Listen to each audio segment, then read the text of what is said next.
सरकार भी प्रस्तुत नाहांती कोशल भाषा को गोटे भाषार मान्यता देवाई आपंक मत कौन रही सर विधानसभा भितर और बाहर नहीं कौशल भाषा लोक मैंने सब बेले पश्चिम ओडिशा गोटे भाषा समस्त बुझीपारे कौशली भाषा को मान्यता देवाई राज्य सरकार आसिया कथा कौन प्रकार से राजनीति न करवा कथा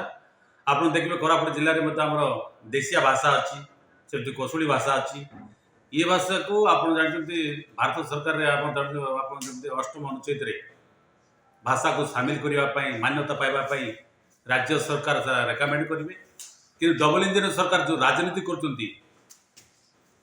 सी अंचल भाव बेग सहित खेलुंट ये भली करवा उचित नुह ताको मान्यता देवाई राज्य सरकार आगे आसबे रेकमेंड करेंगे आप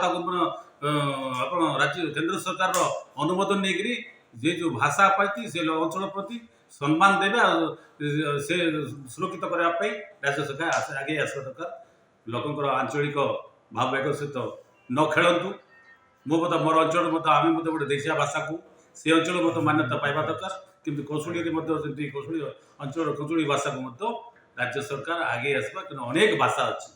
ओडिशा राज्य में अनेक कथाकथित भाषा अच्छी जो भाषा को राज्य सरकार सौर्य सहित विचार करेंगे केंद्र को हटाइबे केंद्र में पकड़े हम नहीं कार्यकारी करने राज्य सरकार आगे आसबे राज्य सरकार निजे पॉलिटिक्स न करूँ सर तार बाधक कौन रोचे राज्य सरकार पाखे भाषा को मान्यता भाषा उपर नहीं जो आप विभिन्न आंचलिक और भाषा गुड़ा अच्छी जो राजनीति कर शुणुची ये मैंने राजनीति कर डबल इंजन सरकार ये करवा कथा नुह से अंचल भाषा प्रति और से अंचल भावना प्रति से अंचल भाव बेग सहित सम्मान देवे कौशली भाषा को कोरापुट अंचल मत अच्छी जो देशिया भाषा ताको जे सम्मान देकी केंद्र सरकार अनुमोदन कर आनिकी से भाषा को केमती राष्ट्रीय भाषा करेंगे से भाषा सहित अनुचित जिते भाषा अच्छी से भाषा सहित मत सामिल कले से अंचल मंगल से अंचल गर्व बढ़े।